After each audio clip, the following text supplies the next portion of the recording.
Welcome to Paranormal Latte Podcast. I am your host, Dr. Kelly Renee Schutz. Sit back and relax with us. Grab yourself a really good drink. Spend an hour and let's delve into a world of chatter about the mysteries of the unexplained. Whether you are a skeptic or a believer makes no difference. It's not always in your imagination. Enjoy your day. Now that was good.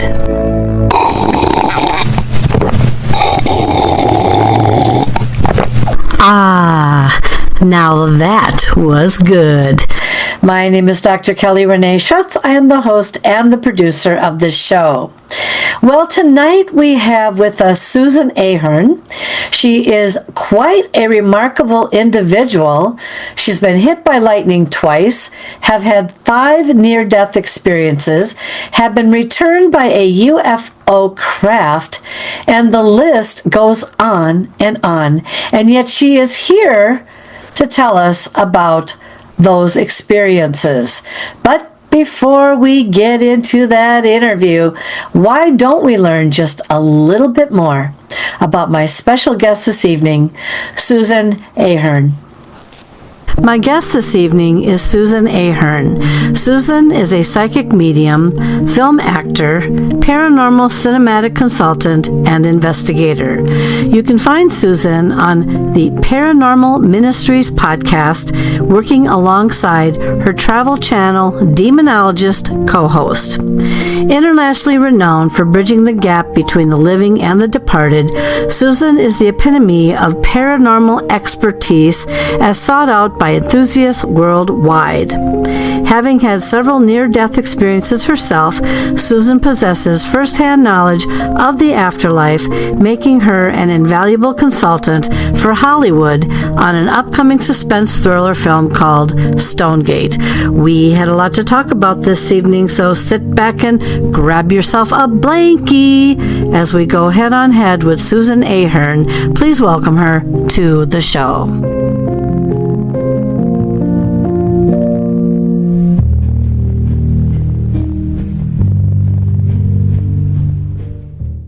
Well, good evening, Susan, and thank you so very much for being on the show today. Oh, thank you, Dr. Kelly. This is really exciting. I'm excited to have you. I get to meet a lot of interesting people in the type of work that I do. And I think after tonight, you're going to go, wow, with Susan. So we're just going to get right into it because I want you to hear many of the stories and her thoughts on stuff that I'm going to be bringing up. So Susan, why don't we start from the beginning? Basically, my foundation question is, at what point in your life, as young as you can remember, do you recall either having that one of those wow moments or an experience that baffled you? Can you go back and think about what that might have been? Yeah, sure. It's interesting. So when oh gosh, I don't even know. I'd say probably about 5 when you kind of really realize that I had my transparent people. Mm-hmm. And I had my solid people, which would be you and I, and they were always in my life. I'd always had them. And so I would have, my transparent people would show up at night, and we'd have great conversations, and I would be exhausted in the morning. And that went on for a while until I went over to somebody else's house, a friend's house, and said, "Oh, so where are your transparent people?" And they were like, "What?" And then I realized, oh, okay, not everybody has transparent people. Mm-hmm. And I'm like, oh, never mind. I was raised really strict Irish Catholic. So speaking about them, I think at first they probably just thought that it was like an imaginary friend or something. Mm-hmm. But yeah, it wasn't. And then it was I would get in trouble if I would bring it up. And so there was definitely this punishment thing and go pray, because I was talking, either lying or talking about things, because it was always blamed as the devil. Everything was the devil. Yep, had that same experience. I would presume you and I are probably around the same type of age, but back then it was the same thing for me. Spirit, it was either an angel or it was the devil, and I grew up Lutheran, but we never had anything regarding paranormal or chatter about that, and I started learning about that when I think I was in school, when it got brought up inadvertently from some of my classmates. So that's kind of interesting, and that was kind of the generation or the era that we grew up in. Be really quiet and don't talk about it. So the imaginary friends, by the way, my husband had an imaginary friend. He was 3 years old at the time, and he used to play with his toys with his imaginary friend. What kinds of things would you do with your imaginary friends? We would talk. They would sit at the edge of my bed and we would talk, and they brought me a lot of comfort. It was a rough upbringing for me, so it was very comforting to have them there. And they would just say, not to worry. They would give me strength and a real positive attitude about this will change and this is okay and not to worry. And it was just really comforting to have them there. Mm-hmm. Yeah, it's as you went through school, did you notice anything within yourself that you could do versus maybe other classmates of yours? Because I know that I went through a period like that. I had squashed it. At that point, I was tired of being punished for having precognition, that pre-knowing, and information that was shared, and it would be squashed. You don't know. What are you talking about? Where are you making up this stuff again? And so I stopped sharing, and I didn't want to be different, and I knew I was different. And I wanted to just have friends, so real friends. And so I didn't really share it. I didn't share it until I was turned 18 and was out of high school. Mm-hmm. And that's when I couldn't stop it. Mm-hmm. Mm-hmm. That's when I hit that place where things were coming all the time and I needed answers. Mm-hmm. And so I looked towards all sorts of teachers, religious and other, and I went to different shamans, and I would sit and I'd listen, and even if I got just one sentence from them or a paragraph of information, I felt like, okay, that was my piece, and then I could go. Mm-hmm. And so it was exciting to know that there was such an expanded world out there. Mm-hmm. And the knowledge that I had inside my head, that was information that hadn't even happened yet, was coming. And I was like, oh, that is a possibility. Okay, because I thought I was crazy. Mm-hmm. Did a lot of that. I thought I was crazy. Mm-hmm. I went through that. Yeah. I had one lady walk up to me, and she clearly was a seer of some sort. And crazy looking lady. She looked at me and she said, you're not schizophrenic. And I went, well, that's a relief. I didn't know what else to say. And she said, no, I'm serious. You're not schizophrenic. The voices you hear in your head are real. Mm-hmm. And I went, thank you for that. Thank mm-hmm. you. Because, a stranger, how would she know? And I thought that was kind of cool. Mm-hmm. So that's kind of how it kind of evolved. I wanted answers. I was hungry for answers. And all those conversations that I had with my angels or guides or whomever they were, really kind of like I was hungry for more of that. Mm-hmm. It had been shut down for a little while so I could be normal mm-hmm. and, grow and adventure and be a kid. And so that way then when it changed, I was ready for more information. Yeah, I was a lot like you. Same age range. I really thought I was losing it, going off the deep end, and I could see things. I could predict things, behavior. I could predict behavior of individuals that I thought it was just so obvious that everybody knew, or they could see this thing coming, and nobody would ever predict things like I could. And there was many times when I got shut down by even the individuals I was trying to warn, only to they found out eventually that I was right. But that's what shut me up, is because I didn't want to be labeled as somebody who was a little bit off her rocker and everything. But what settled me down, I'm glad a seer actually approached you, or you saw someone. I actually started getting my answers from a psychic around the age of 23, 24, I think. I finally decided that maybe I had to go to another avenue to see if someone could help me figure me out. And that's when I started to, I don't know, come into my awareness, but I came in a long time before then. Which reminds me, so, all right, so now you're out of school, you're kind of going towards maybe a different crowd, or you're seeing things and you're getting validation for some of the stuff you're going through.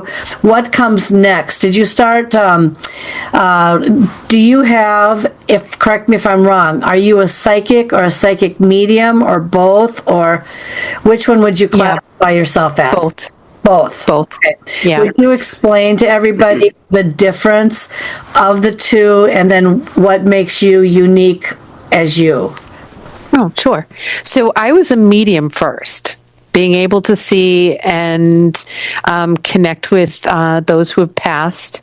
At one point, my aunt had passed, and she came to me and she sat on my bed, and she looked normal to me. I didn't know she died.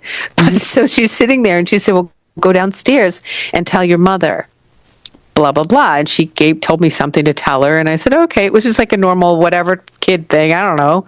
I wasn't paying attention, but I go down and I said, okay. And she gave me a hug and she told me she loved me. And I thought that was so sweet. And I loved that. And so I said, okay, I'll do it, because I just adored her.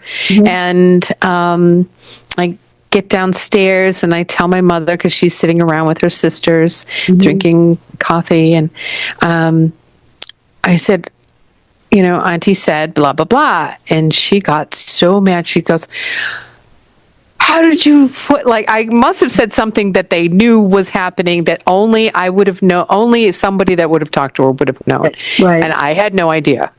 And I got a whooping on that one. But I got so mad. I thought, why would she tell me to say something if she knew I was going to get in trouble? I was so mad. I wanted to go back upstairs and yell at her. And then she was gone. And then I went, oh, she's not here. And, and then listening to them crying downstairs, I'm like, something's up. And this is not right. But, yeah, putting all those pieces together is a lot for a little mind, because I'm in both worlds. Yeah. And it was very comfortable for me to be in both worlds. So when she was sitting there next to you and talking to you, and she seemed or appeared as real as you and I, did it seem like she walked through the door of your bedroom or wherever you were at and just sat down? Or did anything go through your mind regarding, oh, she's here, oh, thanks for coming up to see me, or anything like that at all? Because I'm sure she just didn't, or did she just show up? Or were you sleeping and she was sitting there? No, it was daytime, and she just, I think I was preoccupied playing, and then she just said, Susan, and I just went, oh, hi, and there she was. That's what I mean. Yeah, she just kind of appeared. She may have done whatever, but I didn't realize until she had said something that she was there. Did you find out along the way if your mother, father, grandmother, or did they have gifts that they never shared with you that they recognized, or was this all complete, like, nope, not at all kind of thing? How did you come to learn, or did you ever learn if this was in your family line? We are, like I said, Irish Catholic. We do not talk. Oh my God, lips are locked. They never talked about it. And my mother's fear, she just was so petrified that everything was just so fear-based that I think she was very intuitive. My older sister and my younger sister are very intuitive. It comes from somewhere. We come from a long line somewhere. I think I was just the first one brave enough to say anything. Right. I was going to say that. Well, I asked my grandmother, who's diehard Catholic, by the way, all the way, every day, practically go to church. I asked when I had experiences in their house, is your house haunted? And no. Oh, there's nothing up there. Oh, it's just all, even with them, it was the same thing. But then I started thinking about it a little bit, and I thought, well, maybe it's because they live there that they really don't notice anything. And not only that, they would never go there. Otherwise, it'd probably be the demon or the devil. The cabinets are opening and closing like that. Oh, no, right in front of them. Exactly. Yeah, that happens all the time. It's can the you wind. Explain why this is? Yeah, it's all those. I've got to get that looked at. Exactly. That's exactly right. And it's kind of interesting because, that happened at my husband's, let's see, I don't know, part of their family's property. And that did happen. These cabinets were all flying open all the time, and the only one that sat up and took notice was the kid who got freaked out by it and left the house and went to the barn, and then stuff was happening out in the barn, and he didn't know where to hide. It's just one moment here and one moment there. But, they're diehard Catholics too. But you know what? They finally just admitted, you know what? It's my sister, I don't know, Susie or whatever, that's who's doing that. She's always rummaging through the cabinets, but it's kind of I don't want to call it denial or close the door or anything like that, but I have found that it can be very difficult to even grow up in a family where some might be a little bit open and the rest are very closed at this stuff, and you just hit it. Fear. What are you fearful of? Well, in their case, having something demonic or something for whatever reason, I don't know. So how long did you go, or what did you do next after? So you're out of the house, I presume now, and I don't know if you went to college or anything like that. No, I got married right away. You're a married girl. Yeah, that was my job, to get married, right? Get out of school, get married. And it's funny, I talk to girls now and they're like, what? Yeah, I know. It was kind of a thing. Yeah. We didn't have many options. So that was kind of a thing. Yeah. And I don't regret it at all. I loved having, babies. I was happy. Yeah. So I was married at 19. Wow. Yep. Baby at 20, 22, 24. I was starting a little baseball team there. I was going to say, how many do you have now, Susan? I stopped at 3. Oh, okay. All right. Yeah, stopped at 3. But when I was 19, I kept seeing above my bed it started as a white orb light. Yeah. And it was the most beautiful white orb light. And then and as it went on, I realized, this is one of my babies coming. Oh. And I thought, I'm too young. We can't do this right now. Can you wait a little while? Yeah. And it started at 18. By 19, by 20, I had my first. So it held off as long as it could, but this baby wanted to come through, and there was nothing stopping it. Wow, that's interesting. That's interesting. You're the first I've ever heard of who would say that this white orb represented like a baby that was getting ready to come in and be born or whatever. That's interesting. Did they all show up like that, or just that one? No, they all did. That one was very persistent, and it hung out for about 2 years, and then I was just kept.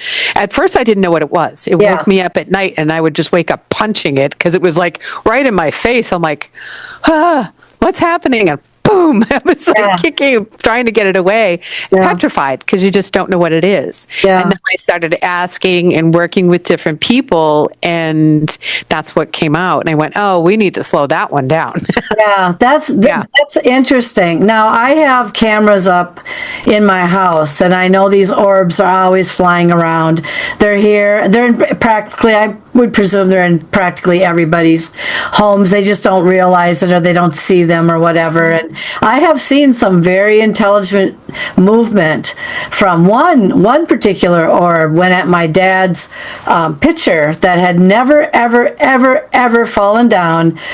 Bammo! Right in it, knocked it right over. I got that on tape. Yeah. Oh, that's a good catch. Yeah, I said that too. I said, oh, his picture's down. And then I looked at the camera or the video footage and I said, wow, cool. I mean, it's just, but I knew there was a message that went along with that. And whether I just intuitive, are you telepathic at all? Mm-hmm. So when did you first learn you're telepathic? I used to practice with my sisters. That was one thing we did. We'd play church. Like we had nothing else. Like we weren't in church enough. We'd play church, and then we would do telepathy. Doesn't make any sense. And we'd sit there and try and make the light switch go on and off. Couldn't do that. Would love to still haven't been able to master that. Yeah. I can do bend spoons and forks and things like that. But so it was funny. That's how we kind of spent our time. Mm-hmm. Yeah, that's telekinesis. Well, no, that's psychokinesis. Being psychokinetic, the ability to move objects and all that. Mm-hmm. Telepathic, though, have you ever heard voices inside your head? Some people say, oh, that's your inner, higher guidance, intuitive part of yourself. Others would say, no, that's so-and-so talking to you. No, that's so-and-so talking to you. What did you attribute yours to? That voice that I heard? Or what do you... Mm-hmm. When you hear them, does it sound male or female, or just kind of like right in between, not really sex to it? And are they directing you or instructing you to do something? It was in my own voice. Mm-hmm. So when we'd practice, my sister, her bedroom was across the hall. So she'd go in her room and be like, okay, what am I doing now? Right. You know what I mean? But it would come in my own voice. Right. And so that's how it would start. And so as I got older and I started to meet and have connection with my spirit guides, then it came in their voice. And so now it's in their voice, and there's several different voices that I'll hear. Mm-hmm. And then that way, then I can hear, so when I am channeling or, doing mediumship, it comes in their voice. Mm-hmm. Yep. Have you ever had two argue in your head at the same time? I have. And that's funny. No, never experienced that. Yeah. No, don't do this. Yes, do this. No, I don't think so. Oh, yeah. I used to get that. Wow. When I initially went in, I have a thing with electronics. I have an influence on them, or there's some connection or whatever it is. I just know the winning slot machine, or I can open up elevators, and, I can do all kinds of things with electronics. That's not on purpose. It basically just happens when it happens. But I used to, I always get directed when I'm in a casino. And that's why I was asking, what does it sound like? Where is it coming from? Are you being directed?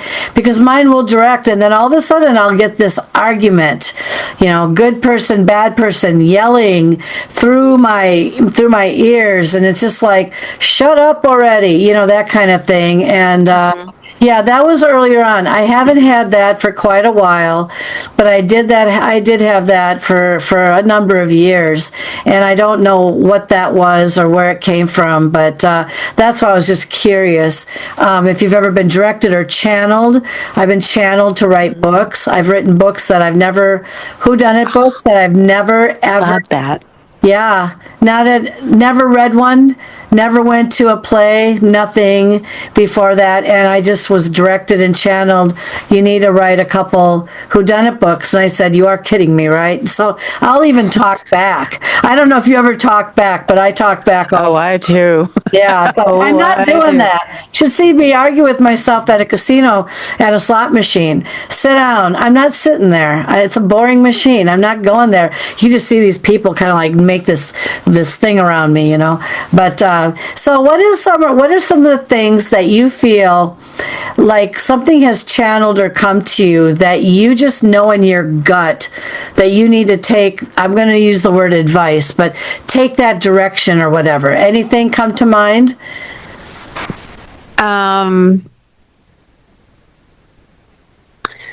Yeah, I get that a lot. I think I live by that. Mm-hmm. Like that's a daily check-in for me. Like, so what are we doing today?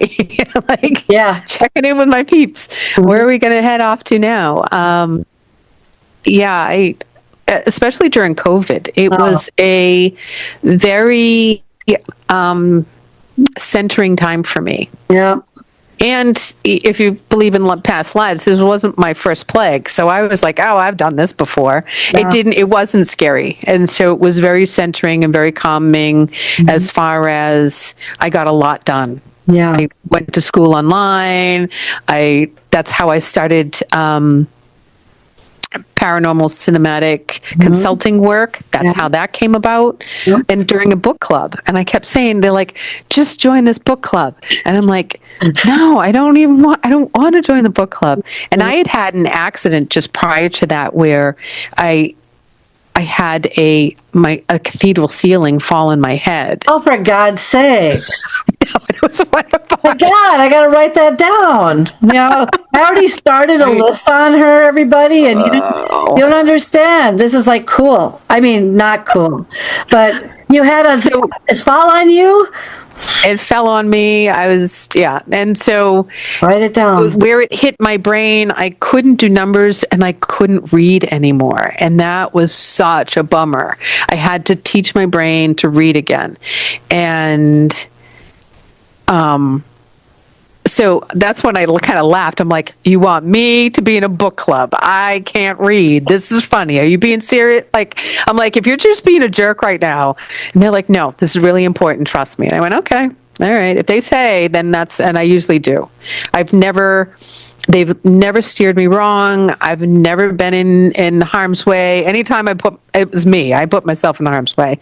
They're always like, are you sure you want to do that? And I'll be like, yeah, I'm going to do it. And then I get run over. So, yes. Well, the thing is that I have had that. There have been many, many times, and I hate this, and I don't know if you can relate to this at all, but I will be directed or something will channel me or something or whatever, or maybe it's just my high intelligence. I have no idea. And I'll be talking with people and I'll say, no, I don't think we can't go that route. We need to go this route. And they'll go, well, why not? And I said, because I'm never wrong. And you know what? I have not really ever, it's been a long time since I've ever been proven wrong on something. It's like, I don't know, does that make sense to you at all? Like, no. Totally makes sense. I understand what they're saying to me, and this, or you just say, well, no, it's got to be this way, and that's, either your gut or your intuition or something's directing you. I don't know. Have you had those types of, and you just know you're right, and it's uncomfortable for us to go again. Now, if I fight it and I ignore it, they'll come up and make it so uncomfortable for me that I can't ignore that. Yeah. They had me do this one time in a bar. I was out with friends, and there was a guy sitting across the bar, and they were like, you have to tell him that the company he's going to be working for, or he's working at this time, is going to steal his invention. Oh, my. I'm like, that is the craziest thing I've ever heard. And you're going to just go up to him and go, excuse me. Yeah, I know. By the way. Yeah, exactly. Right? Like, yeah, you don't know me, and I'm a little crazy right now. Yeah. So it was really difficult. I said, I'm not doing it. And I ignored them, and they're like, you've got to tell him. So I went, all right, fine. And it was a really major company that he was working for. And I said, I don't know what you do. And I honestly, and I know this sounds strange, and I have my little spiel about, you can, just take it for what it's worth. I just have to tell you, and then I'll be on my way. And he said, he looked horrified. And I don't like to do that to anybody. He goes, thank you for telling me. I kind of knew that was going to be happening. He says, I just didn't want to believe it. I know. And they went, oh, I'm so sorry. I know. It's like, oh, God. Right? Come sit down with me at this bar and we'll drink to this one. Just one time only. Fill her up. 10 times later, fill her up. Yeah, right. But you know what? What that reminds me of? That reminds me of, and she's coming to town, by the way, and where I live, this one psychic that always had to approach people in a grocery store or wherever they're at, and she had to always, say that she was getting a message, and this is the, message, and it was just embarrassing.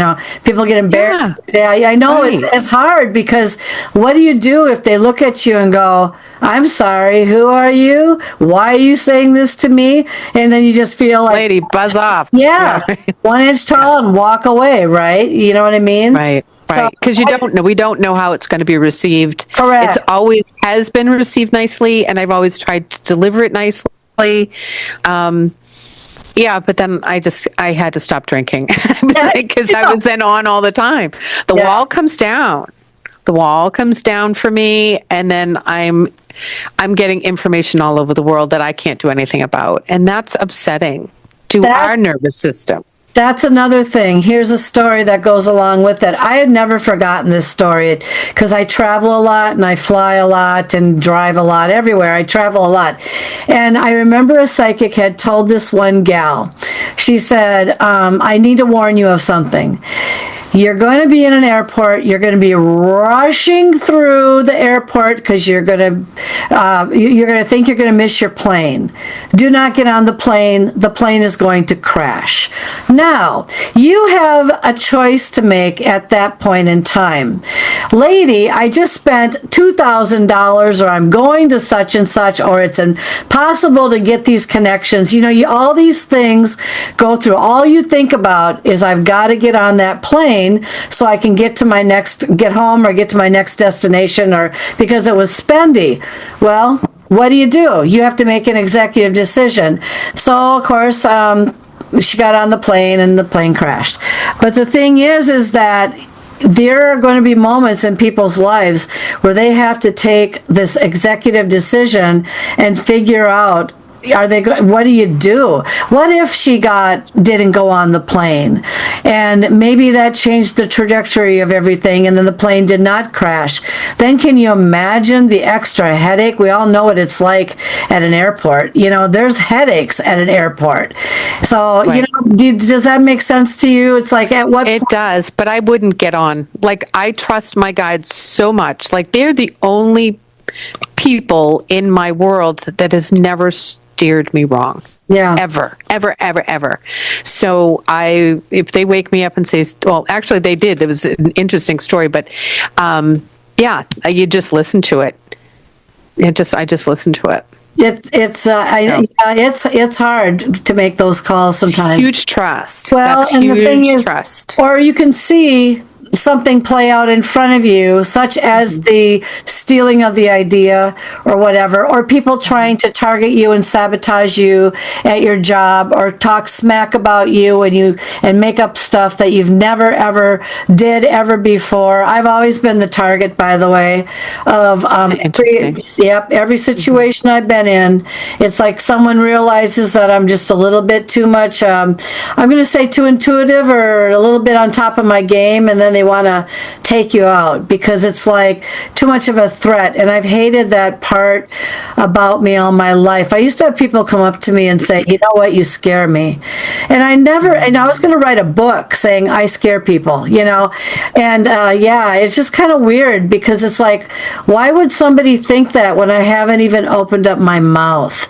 I haven't said a thing. I walked in the room, oh, that person, that scares me. I don't know. Have you ever heard anything like that? Because obviously you know things, you can sense things, but maybe I project it differently on within me, or I hold up a barrier that's not necessarily overly friendly. How have people received you? Because obviously you pick up things. Yeah. So I would say, if you are this beautiful light that shines, right? Shines from inside us, that we walk around with. And as much as there is the positive, there is the negative side to things that want to tarnish that or hold you down or keep you from shining and keep you from touching other souls, right? And changing lives for the better. Right. I feel like they're being used. They're being used by the negative in that moment in time to say something that's going to be to slow you down or to hurt you or to maybe change your mind and have you not do this thing or we're going to get that. You're going to get that. The brighter you shine, the more you're going to see people that just don't want your story to be told. Yeah. And we've seen that. We see this all the time in the world that we're in. And so you just keep shine bright because you can't not. Once you know how to turn this on and you're touching people's lives just by being and having coffee or just by holding a door, you don't know how important holding a door is for someone. Yeah, I need to get That's all you have to do. Yeah. No, my husband does this all the time. I would say that I have seen a lot of good in some people, and I have seen the really, really awful stuff in people. I have. And it's just, it's very saddening to me, because when you're a cheerleader and you want good for people or you want them to succeed at what they're doing, and a lot of what I do now is I try to put the light on people that I'm bringing forth on these programs as an example. I really do it to help raise the vibration up. The frequency, let's talk about frequency, because I'm more activated when my frequency is very low and very depressed. All of a sudden I can predict things. I can do, it's the opposite of what most people would think. The minute you hit me below the belly, I'm going to win. I'm going to predict. I'm going to be spot on. I predicted the 4th Kentucky Derby winner, 4 years in a row now, consecutively. But was I depressed? Yeah, actually, during those times, I was low energy. How do you react? Do you have to be at a certain frequency to feel like you're more accurate or on most times? How does this affect you? Interesting. I've never noticed that, but I am not one to get low. If I get low, it's not good. I can maybe on one hand, I can count the amount of times that I was that low for me. If I am usually at alone time, I do my best. So I'll get in the car. There was for a long time, I just had a backpack in the back seat, and then I would just drive and drive and drive and drive. And that's when I would get that filtered information. And then,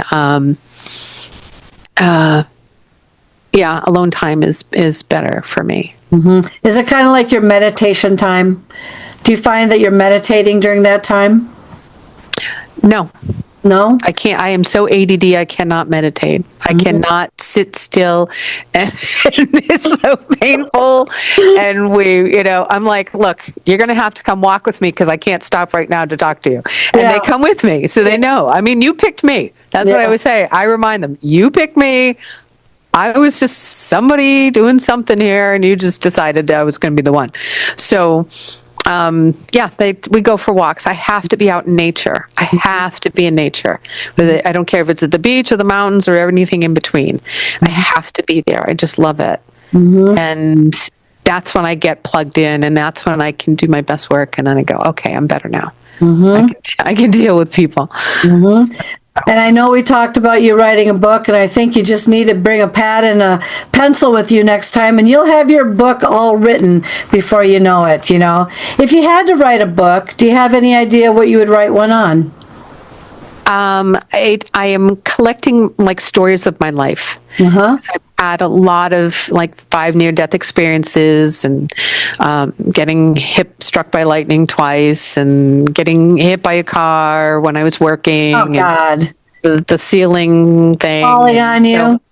Well, Yeah. the only time I had something not like a ceiling fall on me was when I was in like something similar to a Costco or something, and we were in an aisle, and something got bumped, and 100 Kleenex boxes fell on top of me. Wow. And if you can imagine the pointy sides going kitty kitty kitty kitty kitty kitty, and if you can imagine my husband standing there watching me going kitty kitty kitty kitty kitty kitty. That was I know. Thank you, husband.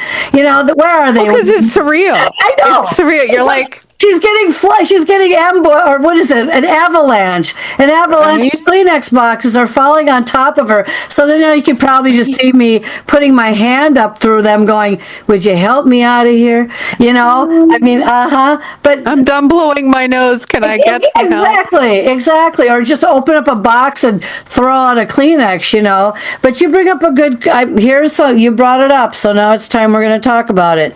I want to first talk about being struck by lightning, because you know what? I've only been, I've had a ting go through the kitchen window once when I was holding a spoon, and I remember seeing the electric bolt ring come through, and it boing, hit the thing, and I just remember putting the spoon down. I thought, oh my God, you know, what could happen next? So what happened? Where were you when you got hit by That's so lightning? cool. I was 16. I was working at a fish market. I was inside the building. So just like your spoon situation, I was wet. You know, you work at a fish market, you're wet. But I had boots on, and I had a rubber apron on, but everything was soaking and I had fish guts all over me. And I was taking a break in the office, and 2 sides of the office were floor to ceiling glass. So it was just glass, the whole thing. And the lightning struck. Now, I don't, you know, and I really don't remember if it struck. I was between a pond and a transformer. And so it struck the transformer, ricocheted through the building. And like you said, it was huge. It was just a solid bolt of lightning, this energy that came through the room. And it went in one side and out the other glass. There were 3 people in the room, so I wasn't the only person. I was sitting on a metal folding chair. Oh, geez. Score on that one, right? Yeah. It was so cool. I was just sitting, like you always say, it was just so cool. I'm like, so I'm sitting there, and I just went straight up and straight down. Like, didn't bend, didn't move. The energy just, the guy that was standing in the middle of the room, he did the same thing. And I remember looking at him going, wow, that's cool. He jumped without bending his knees. Because you don't know what's happening. Right, exactly. Yeah. You don't, in that moment, it happens so fast. B, your brain gets fried. Like, you just are like in twilight. You're like, whoa, dude, that's cool. That kind of energy. Yeah. The other woman, she was holding, they had this huge 5-foot safe, an old antique one, and she had her hand on it. So she was touching metal. I was touching metal. It came through me, and then it went out my fingertip. Oh my. And yeah, but back then I did go to the doctor like a day later, but I had no one to really tell me to go. Yeah. So, because you don't go unless are you bleeding? No. Well, then you don't go. Right. Exactly. So all these times I wasn't bleeding when I hit my head either. I was like, nope, I guess I'm not bleeding. I'm fine. Yeah, it's one of those things. So I just kind of walked around for a couple of days, kind of weird. Yeah. Very, your heart's all tacking out. If I wasn't 16, I'd probably be dead. Right. But because I was so young and healthy, it was. So that brings me to and then we'll get to the other struck by lightning one. But do you think that, so did the wall or the whatever fell on you first and hit your head, and you had to relearn how to read and all that? Was that the first occurrence? And then when that happened, did you start to, because things get rewired up there when things get damaged? I don't know. I'm pretty sure you probably at some point had some kind of a head MRI or a CT scan. Yeah. What did they see? I had a concussion. An internal. There was no brain bleed at that point, and that I had a concussion, but it wasn't my first concussion, so that's made it worse. So. Yeah, the squash was already rotten by that point, I guess. There wasn't much to work with. So, but interesting enough that every time I would have a situation like this, I came back with another gift. Yes. So my gifts kept upping the ante. So that was kind of like. What did you notice this time? This time I was in bed for 2 weeks in darkness. I couldn't tell you what I did for the 2 weeks, other than I was with my galactic council, and they were teaching me what was going to be happening next for the planet, and different ways of healing. And so I'd never experienced that. I actually, for those 2 weeks, I went to school. Yeah. Like in galactic school. So, I had people just come in because I lived alone. So I had people come in just to make sure, check on me, to make sure I was still breathing. How I didn't die, I don't know. I mean, people have died with a lot less. Yeah. And, but it really rang my bell, but it made me stop. And what was happening in my ADD world is that you don't have a stop button. I don't have a stop button. They had to knock one into me. And, so I learned to go slower. So my frustration about wanting to write a book is I may not have to, or I may find someone that I could tell my story to, and then they can do it. I still have a hard time with some things. I'm probably always going to have a hard time with some things. Like I see things that aren't there, that are there. Like if I'm writing things, I swear I've written all those words, and I look back and I'm like, that doesn't make any sense. Where are all the words gone? You know what I mean? So, so I don't have to. I'm very gentle to my body now. I never was. I was like, oh, this is going to last forever. And I'm like, well, it may, but it's going to be in 25 different pieces, and it's like duct taped together. So I have to decide how I want to ride this out, because they're like, you're going to last for a long time. Yeah, duct tape works wonders. You'd be surprised. My brother has a vehicle, 300,000 miles on it, and he's still putting duct tape on there like it's gold. Yep. So, yeah. Yep. So what was the second one? What happened when you got hit again? So you get hit once. It's really, okay, so now you're getting hit again. Where was this? Right. What happened there? It was like 20 years later. 20 years later? Yeah. About 20 years later. I'm at the house that I am in now. I have adolescent children, 3 adolescent children, and I'm put the laundry out to hang out on the line. Was it a wire line? No, it wasn't. It was just regular cotton rope. And I'd put the laundry out, and it had rained. And so then I'm like, oh my God, I'm going to have to wash it again. Yeah. I'd washed this laundry like twice. Yeah. I'm putting it out now for the 3rd time. I don't want to wash this again. All of a sudden I hear, I didn't hear any thunder. I just was like, oh, it's going to start raining. So I race out in bare feet on damp grass in between the bulkhead and this huge tree. that the line was strung on. And I'm going to get the laundry, and I yell back at the kids, like, can I get some help here? And my son comes, and he's still on the deck, the wooden deck.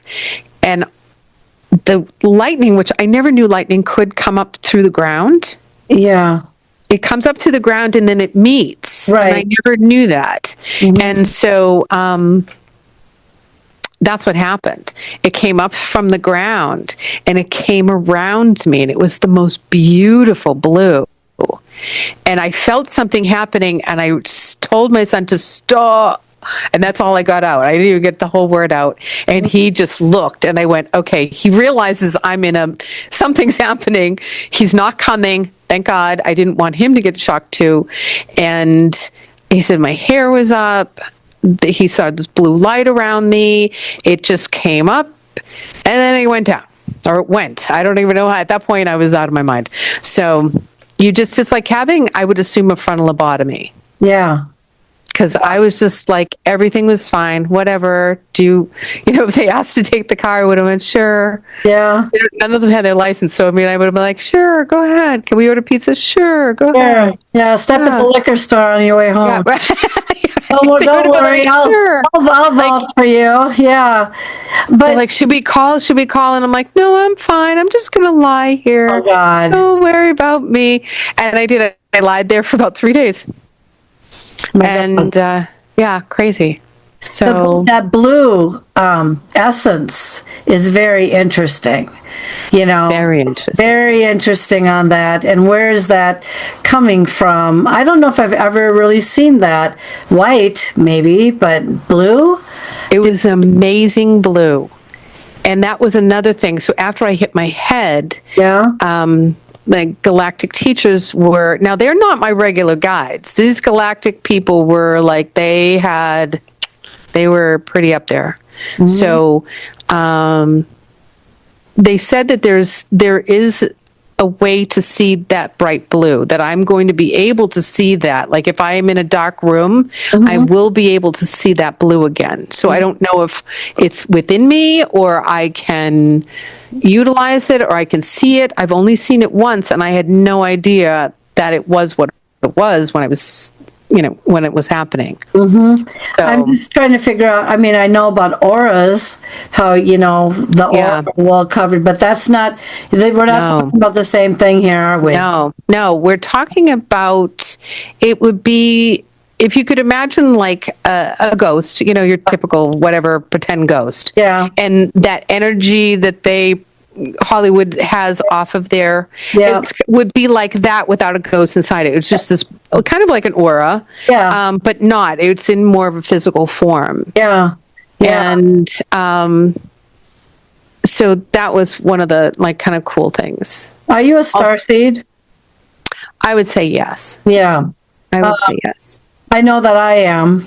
I can't put my head around it real well, but I've been told that a couple times now. And but I think there's different kinds of starseeds. Do you know what kind of starseed you are? I have no idea. And I think if I went down rabbit holes where my ADD would take me far, far away. And so I try to stay really here and present. And I only try to focus on anything that they say, go dig deep into that, Susan. And I will, okay. If not, I just kind of stay here. I'm easy to take off. It was one thing that they did show me that was really interesting, and I see it pops up every now and then as I'm driving, is we will eventually have these vehicles. I think that they're actually being made at this time. The government is actually making them. I don't know if they actually work or not, like if it's in actual, they're using them yet, but you just get in them and you punch in your coordinates of where you're going, and the vehicle takes you there. We're not driving anymore, and that eliminates accidents. And it runs on and this interesting energy, but it's more like an energy field than our fossil fuels and all that other. It's not that kind of energy, and it's not like solar or anything like that. They're using it to propel, and it is so cool. And everybody's just, there's no more roads anymore. Everybody just is kind of zipping around, doing their thing, because it's, why go all the way left when you could just cut through as the crow flies, right? Because that's what's going to happen. And I always think how easy this would be, because there'd be no more accidents. No one would be bumping into each other. If it's programmed, is this something that drives on the surface, or is this something that flies? Something that flies. Yeah, they haven't shown me, like, I couldn't say, oh, it has to be like 6 to 12 inches off the ground or something. I'm not seeing ground. I see we get into it, and then I think it lifts up and takes off. Almost like a little UFO hovercrafty little, the orbs that they see. I'm thinking it's something like that. Well, I know if I don't know about where you live, but I know how it is where I live. Everyone's got their own set of rules. Why go through driver's ed anymore? Because they're like all over the place, running this and running that and honking people out into busy traffic lanes, and it's not real good where I'm from. But the thing is that if they come up with something of that sort, I hope that they have an ironclad idea behind it, because not the way I see people driving these days. Which brings me to the UFO question. Let's see, so tell me a little bit about this UFO experience you had, and you had mentioned being returned. Tell me a little bit about all that. Sure. So my husband at the time was in the military. He was a Marine, and this was the first Gulf War. And so I was home with 3 little ones, and I remember waking up in my bed. Now, my bed, I didn't have a headboard. It was up next to the windows, so I had windows behind me, and this bright light, like the ultimate bright light, that otherworldly UFO light. It's very signature white, and so anybody that experiences this will go, oh yeah, that's what that was. Or if you've ever experienced that light, that's what I'm telling you. That's what that is. So it's this amazing white light, and I just was sitting. I woke up sitting up. So I wasn't lying down to sit up. I was just sitting up in my bed. And the light was just so bright. It was eye piercing. Like you couldn't look at it. And then and I turned around to look out the window thinking, who is shining light in my window? Because our human brain needs answers. Right. It has to make sense of everything that's going on. So I look out, and then it sees me almost like, okay, she made it in the house, type of thing. And it's slowly backed up. But from where it was at, it would have had to have been in the air. Yeah. So it's slowly backed up. My bedroom would have been, how it was made was like almost on a 4th floor. And so that's high, 4 stories up. So it backed up, and then it went up.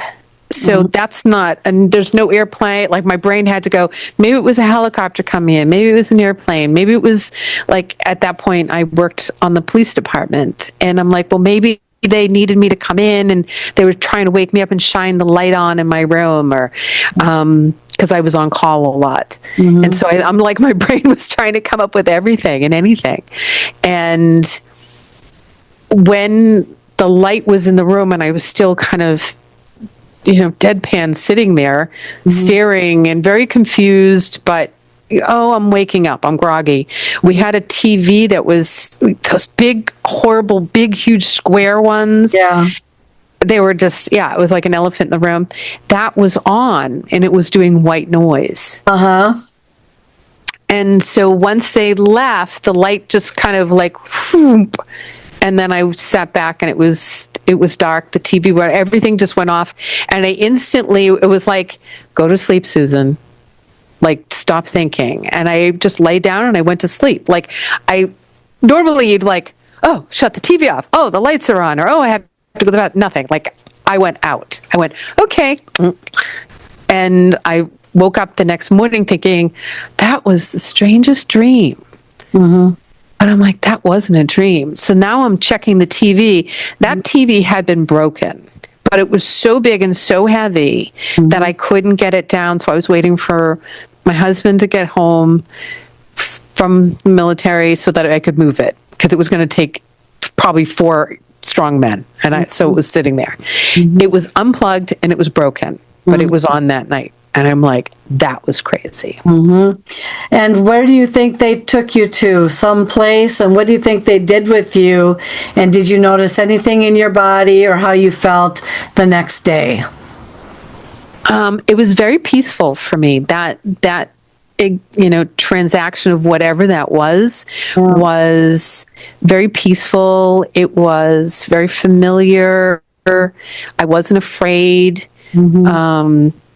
I was curious. It totally opened up a lot of questions because I knew I had just been dropped off.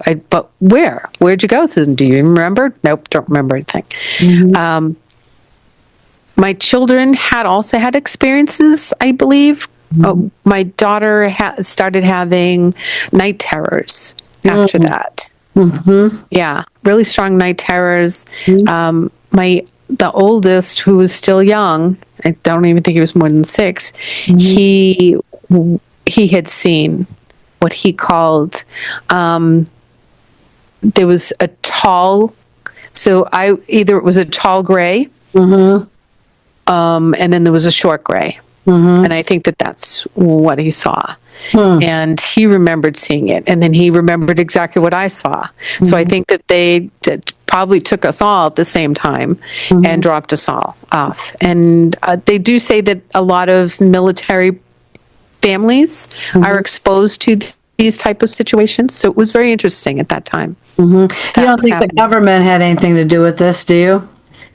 Oh, I will never doubt they don't have a dirty hand in something. But that's my thought on my take on it.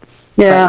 Well, your story is almost identical to what happened to me and my husband one night. While you're telling your story, I was going back in time when something very similar happened to me and my husband, where, now keep in mind that house that I'm talking about, I either haunted it or it was haunted or I dragged everything into it. It was very active. And so I blamed it on apparitions doing this sort of thing. But the TV did come on at like 2 a.m. It was snowy. It was the same type of thing. But it was when you described that you just kind of went, oh, and you just kind of fell back to sleep. That's exactly what we both woke up, and we were in that half sleep mode, and we're like, what is going on with the TV? Oh my God, I'm scared. I remember saying that, I'm scared, and then we both just laid back down and just went right to sleep. It was like, and we never shut the TV off or anything. Everything, and then the next morning was the same thing. Wasn't that weird last night what happened? But I have seen lights come through our house before. But yes, the first thing you think about is if you're on a lower ground, you think it's some car light or something of that sort, hitting something just right and then shining right through your window. That's the first thing you think of, so you discount it, and then you realize you're 4 stories up and there's no way that this light or a helicopter light, like say they're searching for somebody in your neighborhood and it's panning all kinds of places, there's different explanations, but I find that that's very interesting. And so the thing with the body is you just can't go to a doctor and say, yeah, can I get an MRI done, or can I get a CAT scan done to see if there's something in me, or they would think you're absolutely loony and they have to justify it. And if you get it, you probably have to pay $8, $9, $10, $12,000 just to get the procedure done, or whatever the case may be. Have you ever thought to yourself or wondered if you have an implant inside of you? I do believe I have one, and I know where it is. I just have never. Hey, can you take out my implant? Yeah, I know. Yeah, So hey, we don't. right here, right here. I think I've got something in here. And how do you know that? Well, I just think I do. And then if Right? they do an X-ray, how did that get in there? I don't know. That Right. Oh, kind of thing. it's shrapnel. Okay. Well, when was the Yes. last time I got shot? I forget. Yeah. Right. Exactly. That's Right. what I'm So, getting at. What kind, do you yeah. think you've got a metal piece inside of you? Because Yeah. It's like the size of a Tic Tac. yep, like, yeah. Oh, Yeah. And it feels metal. yeah. Yeah. Yeah. Oh, you can feel it? Yeah. Yeah. I can feel it. You can't Yeah. see it, but you can definitely, you can feel it. Yeah, I know someone who has, those little mercury ball type things, that thermometer. She had something to do with her lungs, or they had to do some surgery on her. They discovered it's about that same size in her lung, and they said, "Well, what's that?" And so they tried to go to get it, and at the part that they tried to get it, it kept moving, and so they could never get it because the thing was like, "Nope, you're not going to get me. Nope, I'm going to stay in here. Yes, I'm going to wiggle. Yes, I'm going to go over here." And so she still lives with it inside her lung area to this day, and she knows it's in there, but they can't get it out because, and then you got the whole doctor perspective going on, and no one wants to deal with that. And so it is. What about your kids? Do you think they have implants as well? I don't know. I really never. My oldest is the only one that we talk about this with every now and then, and I haven't talked to him about this in a while. The last time we talked, he said, "Yeah, I can't really talk about it with his partner because she would get upset about it." So, and I said, "No, well, you don't ever have to talk about it. It's all good. Yeah, we can just. But if you do, I'm here." It was interesting too. You would think like a helicopter would make noise. There was no noise. No noise. Yeah, absolutely silent. I know. Yeah, and I had the windows open, so I mean, I would have heard something, and I was And Ever hear spaceship in your room before? So this is the house I'm still referring to that was incredibly active and had 2 portals identified, and where I got the handprint. I mean, I could go on for days about everything that happened to me in there. But I was laying in bed 3 a.m. in the morning. I don't know about most of you out there, but as a woman, sometimes it's hard to fall asleep, and you lay there all night, and then you finally fall asleep, and then your husband wakes you up an hour later telling you he's going to work, and then you're like, well, now I've got no sleep at all, and that kind of thing. There was a day when, like on Star Trek, like on the platform, "Beam me up, Scotty," that kind of thing. I heard it a couple times, and I actually saw an orb the size of a small basketball. So I have seen things that most people will never see either. But I just was laying there, and all of a sudden I heard "da-da-da," and it sounded like something from Star Trek. And I thought, oh my God, I don't want to open up my eyes, because if I open up my eyes, I might see something that I don't want to see, and I'll never be able to unsee it. So I peeked. You peek through your hands, and so there was nothing in there, but it sounded like some doors opening and some doors closing, and then dead silence, and then it kind of went away, and I heard that. And there was no mechanical thing in the house or anything like that. Everything was ruled out, and when it's dead silent, it's not usually dead silence, people. There is something that's probably in there. Something's going to happen, because that's definitely an interesting sound, no sound, that I've discovered a few times. Have you, you had down that you're an investigator. Do you investigate a lot of properties? Yes, we have we started our own YouTube channel, which was mass hauntings, and then life happens, and the group kind of went their own way, and one of the young guys was grown up and going and doing his own stuff. He's an actor, and so we had a great a couple of really good investigations that we recorded, and we have that ability because I work with Daniel Groom, who's a director that I work with, and he's just wonderful. Everybody on this team is really great. I really appreciate everybody that's there. And so we have the ability to be able to film everything that we do, and we have good equipment, and he's so fast on editing everything. And so it's great to have that. And then when everybody just kind of was going on their own direction, Daniel and I then were like, well, what are we going to do? Like, we're still in this. And so he and some of the other guys would go out. Now, Daniel's much younger than I am. He's like the age of my kids. And so I'm like, I don't feel like running around a dirty old dusty haunted house. You guys do it, and I'll call in or I'll watch your live. And one of the times, and I never knew this could happen, which was really cool. I'm sitting on the couch and I'm watching their live, and I'm getting information from the ghost. Sitting on my couch watching their live, and I'm like, go do this, go downstairs. He just left. He's going downstairs. And so they're running, following my direction. He's going downstairs, and that's where they were. And I was getting a lot of information about the ghost that was there. And he was a piece of work, that guy. He was a jerk. So, and they were able to confirm that. So that was really cool for me. I'm like, oh, good. I don't have to go to these things anymore. I can stay in my pajamas and be warm. And watch it live from, how far away were you? Usually quite a ways away. They were in another state. They were doing, they were like 2 states away doing this investigation.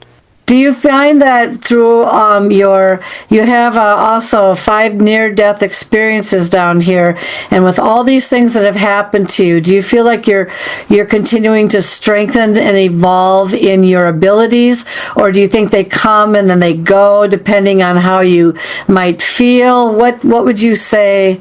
Where do you think you're at right now? And like, are you pretty much the same as you were maybe a month ago or a year ago, or do you think you're still getting stronger and stronger?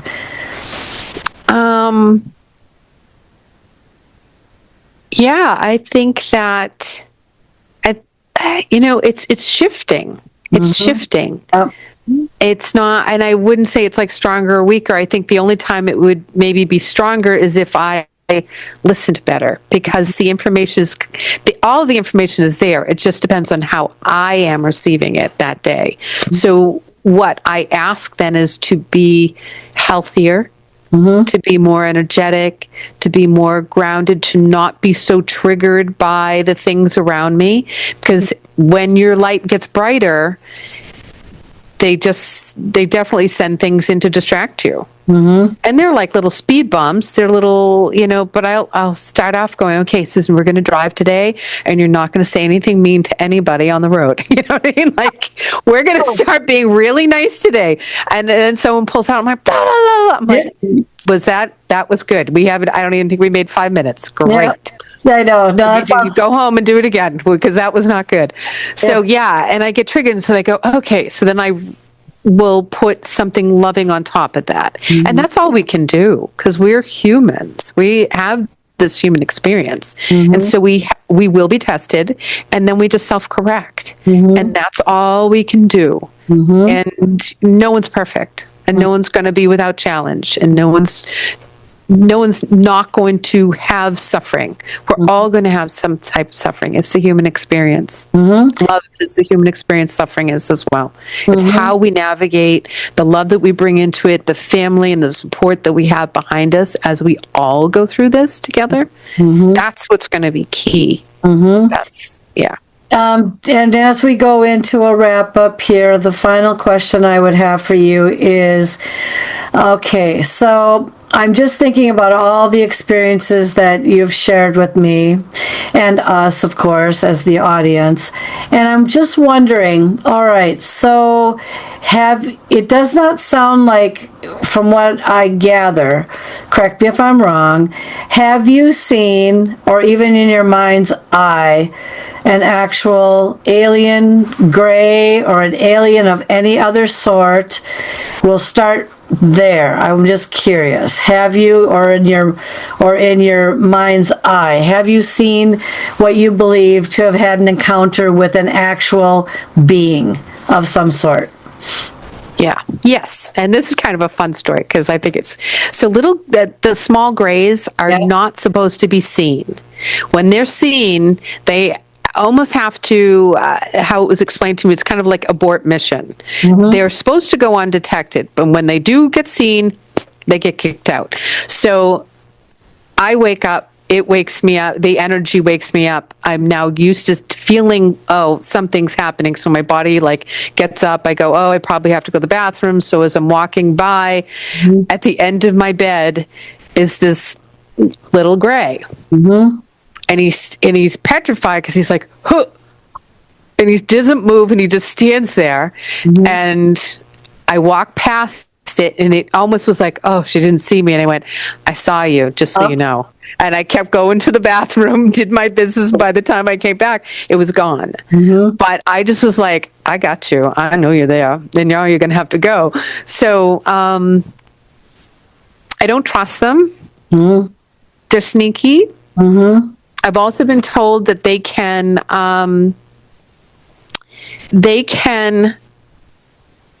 trade with other beings their external skin. So it's almost like their alien gray suit. They could switch that off to something that could be a little more different or malevolent, because nothing good wants to jump into a gray. So let's just call it that. So it can do that. It can switch off. So it could have been a gray. I feel like it was a gray, but know that they don't, even if it presents itself as a gray, it doesn't necessarily have to be. Something else can use its energy to appearance to walk around. So my next question with that would be, do grays have an odor or a smell? Interesting. What did I notice? No, I did not notice anything. It was not in my awareness, and I think I would have, because I'm really a smelly aroma person. Yeah. So that's another real trigger. No, I did not notice about this. And the only reason why I ask is when I got the handprint put on my body, that lasted 3 hours, and it was large and all that. The only way, it got narrowed down to a mantis being, but then you just mentioned it a second ago, that if it possibly could switch, I don't know if you say the gray could switch itself into something else.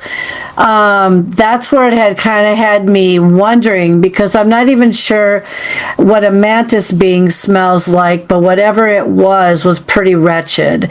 And what I'm saying is, this happened to me. I went to, I'm a night owl, so I worked till all hours of the morning. I went to bed at around 2.